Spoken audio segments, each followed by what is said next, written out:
Hey everybody, Sean with Triangle of Truth here, and I am back with another new haul of comics for this week.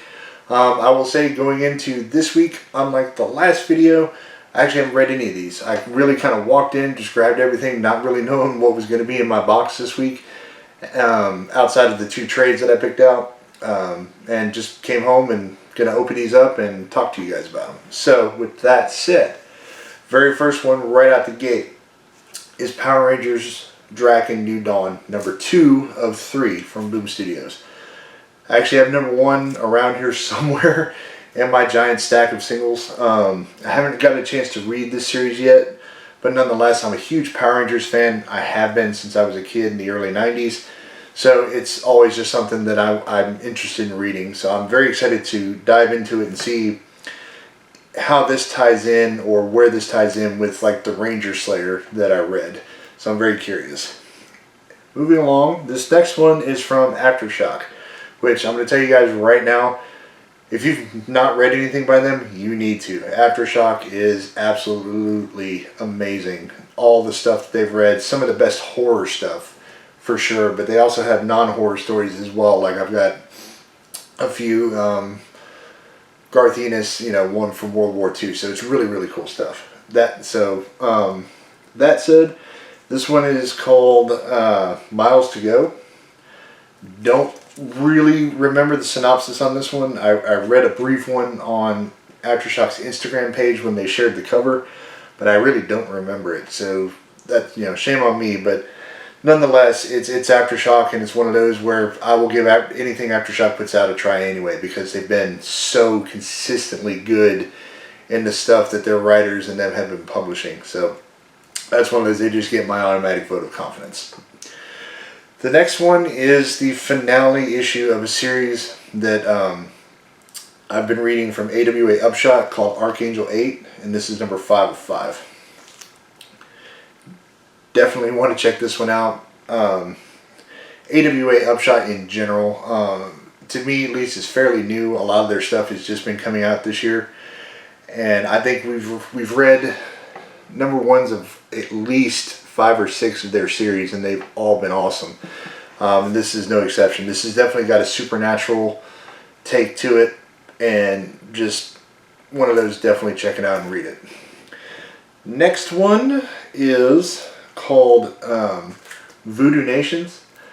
I actually don't know anything at all about this one. I saw it on the local live sale that I bought a few things from this week from our local shop, and this was it, but I wasn't really sure. But the owner of the store, whose name is Miss Jen, was one of those that she heavily recommended it to people, and so Jenna put this in my box for me to check out because of that recommendation. So I'm all for it. Especially if it looks like a new company called Orange Cone that I've never heard of.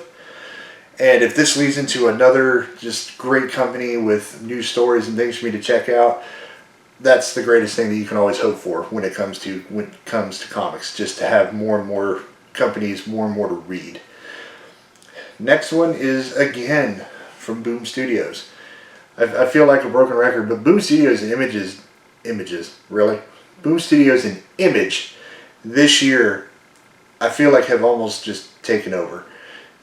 Almost everything, every week, I get something from one or both of these companies. It seems like they can do no wrong. They are right now probably the kings of the indie comic world. And not just because of their size, but also just because of the stories that they're putting out. And this one, I actually did read this. This is the one that I did read. And it's called An Unkindness of Ravens.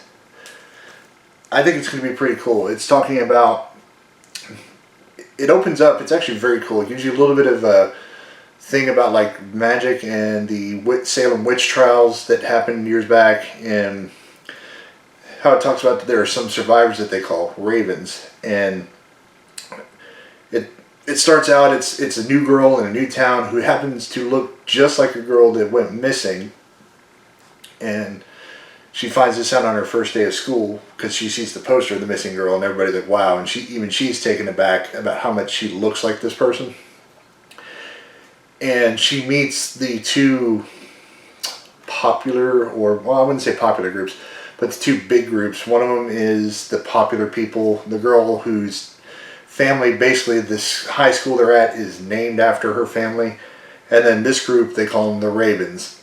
And I won't say anything. It's just another one of those where it seems they set up, basically they give you the setup of everything. They give you the story, who the characters are. And then the last page, again, is where they give you this hook that you're just like, okay, now I need the next issue. And it's, you know, a lot of people are getting really good at doing this kind of thing to me. So, it literally, it's the very, very last image. And I'm ready for issue 2 already. So, it definitely, for that one, I can recommend, buy it, put it in your pull box, let's read this together and see what happens. So, my last 2 items are 2 trades that I picked out. So, these are the ones that I know what I got. Even though I have not actually read any of these, this was one of those, pulled them off the shelf, read the back, sounded cool, let's grab them. One of these, though, is a very highly recommended story by everybody at the comic shop that we go to. And also, I was interested in it because Scotty Young is the writer. We all know Scotty Young is a fantastic artist, but Scotty is so underrated at times as to how good of a writer he is. You know, his Deadpool run is amazing. I Hate Fairyland is absolutely one of the best comics of all time, at least in my opinion. So to see his name on this one and then hear all the glowing recommendations, I had to grab it. And it is Middle West from Image, as you can guess. But written by Scotty Young, art by Jorge Corona, and yeah, it's apparently about a kid who's growing up with a volatile father, trying to do his best, and apparently a storm comes through his town, and this is no ordinary storm. It's apparently some kind of storm that's actually chasing him. So it leads to a whole bunch of stuff, and it's all over, I guess, the Midwest part of the U.S., or the Middle West, so that's where the title comes from. I'm excited to dive into it. The last one is one, again, I saw the cover and immediately was like, pulling it down off the rack, read it, I was like, okay, this sounds really interesting. And there's also 7 volumes, so if I like it, I've got quite a bit to read. And it is Postal. This is, again, an Image comic. You can see a pattern here. I'm very excited to read it. It's just one of those where, again, it's one of those, it's a small town, everything's all ho-hum, then a murder that hasn't happened in years happens, and then it just leads down the rabbit hole, and that's where the adventure begins. So I definitely want to check it out. It sounded interesting. I flipped through it. The artwork looks awesome, which is another way to draw me in if I'm flipping through a trade. You know, if the artwork looks great, I'm always willing to give it a shot. I'm hoping that the story is just as good, so I will definitely try to read this, maybe put a review up on it. Even if I don't like it, I might still do that, because, you know, you can't always have positive, glowing reviews, you know, and it's fair to give your opinion to people and whatnot. So that's my entire haul for this week, guys. Let me know in the comments what your hauls this week were. I always want to hear, because maybe you've got something that I've never heard of before. As always, stay safe, stay healthy, and I'll catch you guys next time. Later, everyone.